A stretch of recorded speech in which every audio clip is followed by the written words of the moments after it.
Hello, it's Shamming Jack 99 and welcome back to the channel. Today we have another speed build in Maple Creek Zoo. This time we are doing the cougar.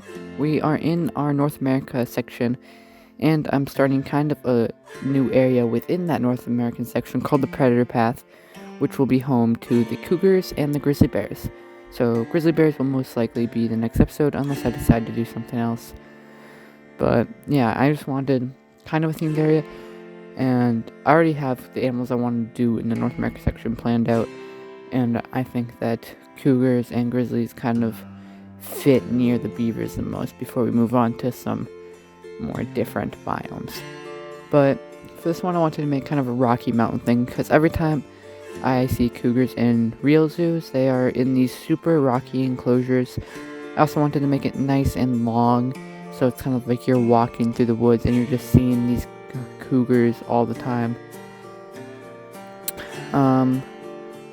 In real zoos I don't see long cougar habitats like this. I feel like in real zoos a lot of the habitats are a lot smaller than they have you make them in Planet Zoo, which Planet Zoo you get more of what they actually need in real life, where real zoos can't always give them that space, which is unfortunate, but it's true for most zoos, especially ones that don't have as much money as the big zoos that most people know about. But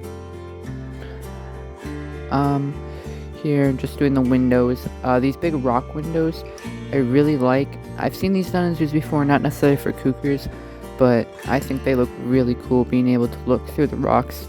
It's a pretty immersive experience. So now I'm placing down some concrete for where the staff are going to be able to access the cougar habitat, and trying to fit in one last window right there for people to see the cougars, and then giving plenty of space for the building, so there's a big rock wall there. And then placing down that door nice and early. This time I did not use a door frame like I did for the beaver habitat, and it was just a lot easier to get the door on there without a door frame, because you don't really need a door frame because staff can just walk through walls. The doors don't even open, they don't function at all, they're just a display, so you don't need a door frame. Now I'm just doing more rocks, putting rocks in the ground, trying to make it look as different as possible, because I always tend to just use a bunch of the big ones, so I gotta mix in all these little rocks to try to make it look like I'm not using all the same rocks. So then I'm making a little area for the cougars to come inside, and an area for the staff to look at the cougars, and adding in some flooring for that. And the flooring does come out a little bit at the front, but I think that actually kind of works in my favor. And then putting down some rock cladding on the walls where the cougars actually are, and then more on the outside, so it looks like there's kind of fake rocks on the outside. I'm not using the fox rocks though, because I think any rock can look fake. If you go to a zoo, a lot of fake rocks tend to look very real.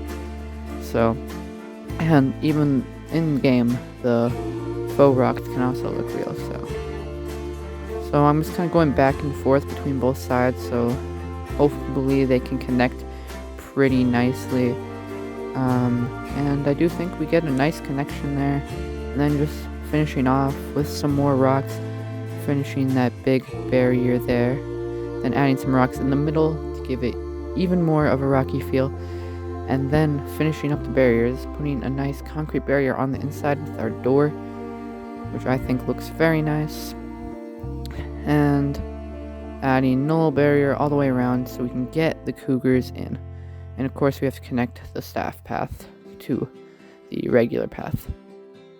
And I almost forgot to add windows, but do need those windows. I like those barred windows for the inside areas, because you can just imagine that you could imagine they're not actually windows and maybe they're just bars, or the glass is removable so they can do training through there or something. But even if you just look at them at face value, it looks really nice.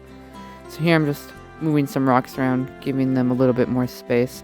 Have to rework the barriers a little bit to get around that, but they do like it, so now I get to put plants everywhere. I love doing plants. I did a lot of the champion moss, a lot of pines. Pine trees are some of my favorite trees, so I definitely wanted a lot of those, and then some alpine flowers and other plants around to give it a nice northwoodsy feel, but not too many plants because they actually need to be able to walk around because it is franchise mode and not sandbox. So I'm making sure that the staff and the animals can traverse everywhere and can't escape a lot. And then adding in some dirt, some rocks, putting their feeder inside, and I tried to put the water inside too, but I ended up putting that outside just hidden by some rocks so the guests can't see it. And then putting down some bedding in 2 different areas, some leaf bedding where the guests can see and some hay bedding inside of the indoor area. And then some enrichment items, which looks pretty good. Then putting some rock around there and putting in the education boards. So I put down 2 of these. I'm going to move one of them eventually, and the speaker. They're not powered. I did make custom boards, but that you can see they're a little glitched. I'll have a picture of what they look like when they're not glitched at the end of the video during the cinematic shots, but for now they are glitched, so unfortunately you can't see them yet. I think I need to get them to full research level for it not to be glitched, but it works for now. So then I wanted to make a sign for Predator Path, and I do misspell it a little bit here. Just ignore that for now. I'll fix it in a sec. There's me realizing that I misspelled it, so I paused a second to check, make sure I was spelling it right, which I wasn't. Sticking that on there and then doing some cladding so it looks like nothing's floating, although most of the letters are floating just a little bit. You can't really tell. And then nice arrow telling you which way to go. Then the bear head, because there are going to be grizzly bears, and the cougar on the bottom. So we have all the animals represented. Then putting down donation bins, trash bins, everything you'd want. And then I wanted to make a little thing to put the education boards in, which I did right there. And I do that for the other one too, putting the cougar in the bottom. So I'm gonna go back and do this for the beaver too, maybe not exactly this design, but I don't really want the education boards to just be floating. So anyways, that's the end. I hope you are excited for the next video where we do the grizzly bears, and hope you enjoy the cinematics. Goodbye.